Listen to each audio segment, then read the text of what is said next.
Am I the a-hole for not telling my brother-in-law about the college account we have for his daughter? My 40 female husband, Robert, 45 male, and I are child-free by choice. I'm an only child, but Robert has a brother, Samuel, and Samuel has a daughter, Shelby, who is 17 and a senior in high school.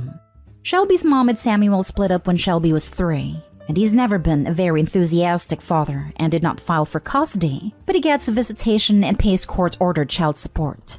Several years ago, Samuel told Robert that he wasn't saving anything for Shelby for college. He said Shelby's mom can pay for it out of the child support I sent her every month. When I heard this, I suggested that we start saving some money each year in an account for Shelby that we would give her when she was ready for college. We started putting money aside each year and we invested it well. So now the account is almost $35,000 in it. We didn't tell anyone about the account because we didn't know how much we would be able to save. And we didn't want Shelby to count on money that wouldn't be there. I have some chronic health problems and we thought we might end up needing the money we had saved for Shelby. But I'm doing better, so we are now comfortable giving it to her. A couple years ago, Samuel lost his job. He looked for a new one but didn't seem to be looking very hard. Whenever Robert asked him about it, Samuel would say he would find something when he really needed to, but that he was enjoying having some time off. We assumed he was living off his savings. He got a new job about a year later and has been working that job since. Last month, Shelby started looking into colleges, so we decided we should tell her about the account because knowing the money was available might influence her decisions about where to apply. Shelby was very excited, but Samuel hit the roof. He called Robert and screamed at him about how he could really have used that money to pay his child support while he was unemployed. Then Robert's mom called and started screaming too. Apparently, Robert's parents were actually making Samuel's child support payments while Samuel was unemployed, even though they retired on a fixed income. Nobody ever told us that, and Samuel never asked us for a loan or anything, and he seemed really nonchalant about not having a job. Now Robert feels terrible because his parents spent a bunch of money on Samuel while he had $30,000 in a savings account. He says we should have told them about the account and offered to help Samuel out. I pointed out that we didn't know for sure that we wouldn't need the money until recently, and that Samuel could have gotten a job to make ends meet rather than taking money from his parents. Am I the a-hole? Now for the top comments. Not the a-hole. That money is for college, not child support. I'm shocked how everyone is giving the brother-in-law a pass for being a deadbeat dad, and nobody's praising you for giving the poor child an opportunity for a better future. Yeah, and his parents paying it too. While he was enjoying having some time off. If Opie had shared that they had this money and shared the money, then his brother would have just taken longer to find a job because he wouldn't have felt he really needed it. You know what that waste of space would have done? Still take money from his parents and squander that poor child's college fund. Not a hole. You and your husband are not responsible for his brother. It is not your husband's fault his parents were covering child support payments. They should be mad at your brother-in-law because he was so nonchalant about not having a job. It is unfortunate for them, but not in a way you and your husband's fault. No kidding. They attacked the responsible son at Opie who did a lovely thing for their granddaughter, instead of the deadbeat son who apparently was fine with his parents taking on his responsibilities. You wonder if mother-in-law/father-in-law enabled Samuel his whole life. This is messed up. Opie and husband sound like the responsible kind of people in this family. Glad Denise has them. Not today, hole. Sounds like mother-in-law was enabling brother-in-law's lack of need to find a job. She does tend to enable him. I was really surprised when I heard they were making his child support payments. I could understand if Samuel really couldn't find a job, but there always seemed to be jobs available in his field, and he really didn't seem to be looking very hard. Next story. Am I the a-hole for no longer handing my son his allowance after I found out my husband's been taking it? My son, 10, recently started receiving allowance from me since his dad is unemployed, and also because my son likes to have his own money to spend on stuff he wants. The problem is that I discovered by accident that my husband has been taking the money from our son to buy his own stuff, like cigarettes or a drink. He'd approach our son whenever he has money and tell him he'll buy him what he wants, but ends up spending the money on something else. Something for him, not our son. Our son obviously cannot drive by himself and buy his own stuff, so my husband offers to buy stuff for him using, of course, his allowance. I'm a nurse working long shifts most of the time, so I'm not always home. Every time our son wants something, my husband would be like, "Hey bud, you want a few bags of Doritos for you and the other kids? I'll stop by supermarkets and get them for you then." That would be X amount. Then our son gives him the money but never receives his Doritos. Rinse and repeat. This went on for 2 months until my son told me. Turns out my husband asked not to tell mommy because she'd get mad at him and he'll be in trouble, and promised to get him his stuff, but he never does. I had a big fight with my husband about it, but he said it wasn't a big deal since he always ends up getting our son the stuff he wants 99% of the time. He told me to consider this as gas money since he drives a number of kilometers to the supermarket to buy what our son wants. I shamed him for taking advantage of our son and taking the money that was meant for him, and said he was acting like a thief, but worse when stealing from his own son. And then said I wouldn't be handing our son any allowance anymore. And my husband said I was overreacting and punishing our son for no reason. I said I'll handle our son's needs from now on, but he argued that I can't when I'm busy working all the time. I said it was none of his business and walked out the room.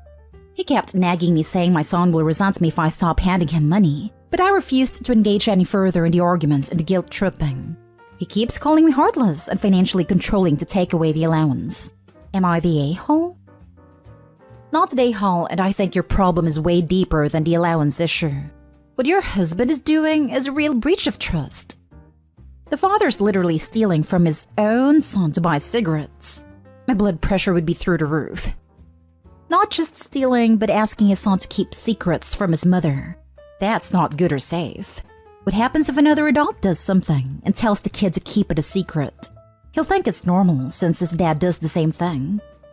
I have had the good secret, bad secret talk with all of my kids as soon as I think they are old enough. Super important for them to understand. But to have a parent breach trust like this is just terrible. This is very concerning behavior. He's stealing from your son, having your son lie to you, and now he's harassing and trying to manipulate you. I understand that this post is just a snapshot of your relationship, but is this honestly the marriage you want? Is this the role model you want for your son? Info. Why are you still with your husband when he's clearly taking advantage of your 10-year-old son? Why did she even get with him in the first place? He's nothing but a leech. I thought the title said X. When I got to the end of the post and realized this was a current husband, I was floored. My comment was literally going to be, "I see why you divorced him." Next story. Am I the a-hole who got mad at my wife for eating all the food I had prepared? I and my wife have been married for 5 years, and she's now 3 months pregnant. My mom is diabetic, has high blood pressure, and has poor memory, so she has been staying with me and my wife for the past 2 years, as nursing homes are extremely expensive where I live. I usually do all the cooking at home, and we have one of those stovetop controllers that are password operated to ensure safety, in case my mom goes into the kitchen when I'm not at home. I also give my mom all her meds, as she's prone to forgetting whether she's taken meds or not. As usual, I prepared breakfast for the 3 of us, kept my mom's meds on her bedside table, and left for work. I got a call around 4 hours into my shoddy, saying my mom was in the emergency ward because she passed out from only having her meds and not her food. I rushed to the hospital and found my wife sitting in the emergency ward. When I asked her why my mom didn't eat despite me having cooked, she said that she, my wife, had eaten all the food because she was extra hungry. On top of all this, my wife gave my mom her diabetic meds thinking that she hadn't had them yet. I tried to keep calm, but seeing my mom like that made my blood boil, and I told my wife to just go home. She tried talking to me, but I told her not to test me and that I don't know how much longer I'll stay calm. I made her leave the hospital. She's been texting and calling me, but I haven't replied to her yet. My mom is conscious now, but the doctor said she's still disoriented, doesn't remember much, due to overdose of diabetic meds. She'll have to stay at the hospital for a few more days. Am I the a-hole? OMG, of course not the a-hole. Pregnant women do not develop a second stomach instead of a brain. She chose to not feed your mother knowing it could lead her to the ER, and gave her extra medicine without checking if you already gave her. What was she trying to do, honestly? Hungry? How starving do you have to be to choose to endanger someone? Side note, you need a pill distributor with different cases for each day, to be sure not to mess up. Oh wow, I have to look upon the pill distributor thing, for sure. Not the a-hole. Your wife could have seriously harmed your mom. At the very least, she could have called you to ask if she had been given her medications. However, she should have just assumed you had already given them to her because that's your responsibility. She also shouldn't have taken extra food without asking, as I know some medications require food for absorption. Actually, since this is medication to control blood sugar spike after meals, if you don't eat, blood sugar can get dangerously low due to the meds. Your wife also needs a lesson in diabetic management. She should have known not to give anti-hyperglycemics without checking. Not today, home. Your wife tried to kill your mom. She knew exactly what she was doing when she gave her those meds on an empty stomach. Pregnancy brain for me was putting my car keys in the fridge or briefly forgetting a simple math problem. Not eating everything when someone diabetic is in the house. My mom is diabetic and came to stay with us when I was in my 3rd trimester. Shockingly managed to mix up laundry detergent and fabric softener, but didn't eat all of the food. Pregnancy brain made my ex laugh because he'd find car keys in the most random of places. Now for the last story. Am I the a-hole for standing up for my daughter? Today we went trick-or-treating. My husband, my 2 daughters, 8 and 3, my stepkids, 11 and 8, his ex-wife, her husband. My husband started drinking before we left, and continued to drink at every house that offered drinks. He wasn't super drunk at the end, but he was a step or 2 above tipsy. After, we went to eat with the kids. I drove and he sat in the back with the kids. We were tired, cold, and hungry. He was being obnoxious and messing with the kids. I couldn't see, but I just heard my 8-year-old, who is not his bio child but has called him dad since she was 4, telling him to stop, and she was getting upset. I told him to leave her alone. My daughter started crying and I snapped at him and told him to stop, and that the kids shouldn't be crying in order to get him to stop. We ate and all was good, but when we left, he started back up again. My daughter started crying and I yelled at him to stop acting like a freaking child. Respect your kids when they say stop.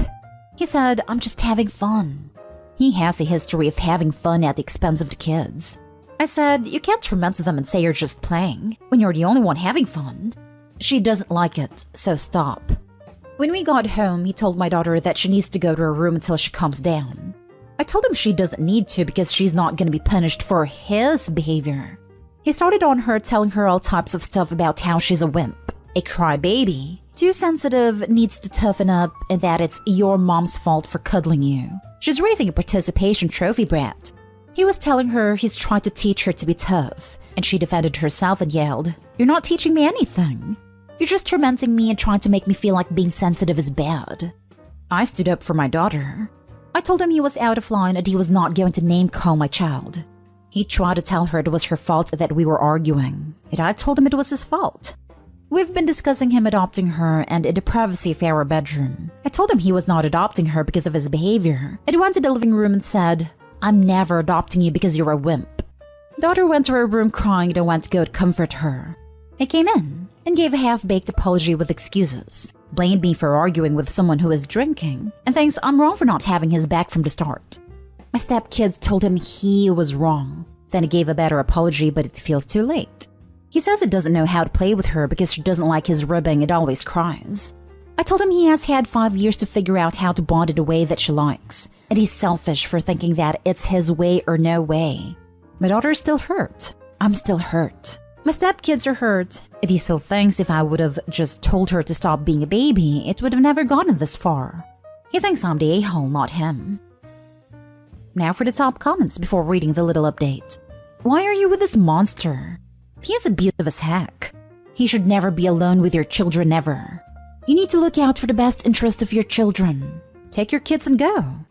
You are not wrong for defending your child. You are the a-hole for putting her in this position with your life choices that directly involve the mistreatment of your children.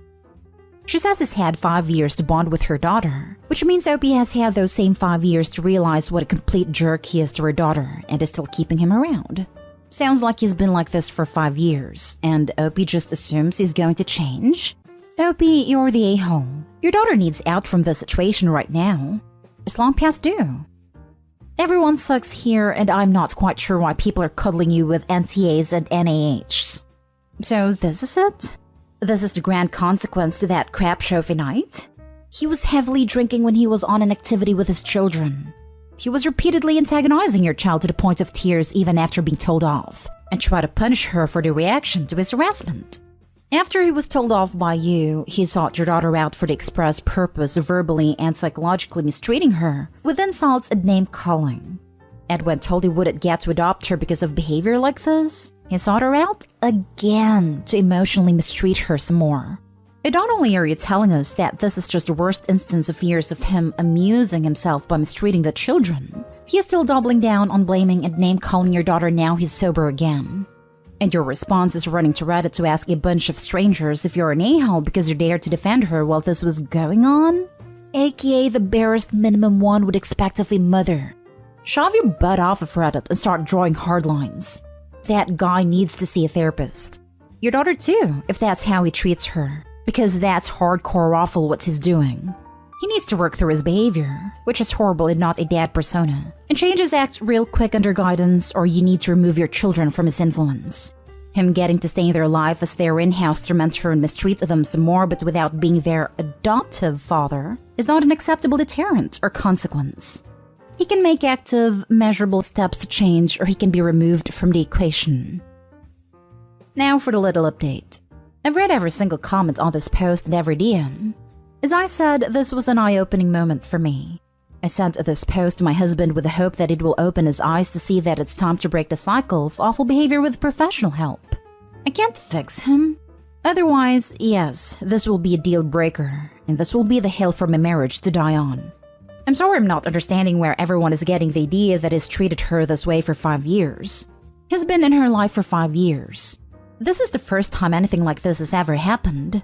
He can be irritating and obnoxious. I'd have had to remind him when to back off with the teasing of all 4 kids and he's backed off. That's as far as the history goes. But the damaging things he said last night is not the norm in our home.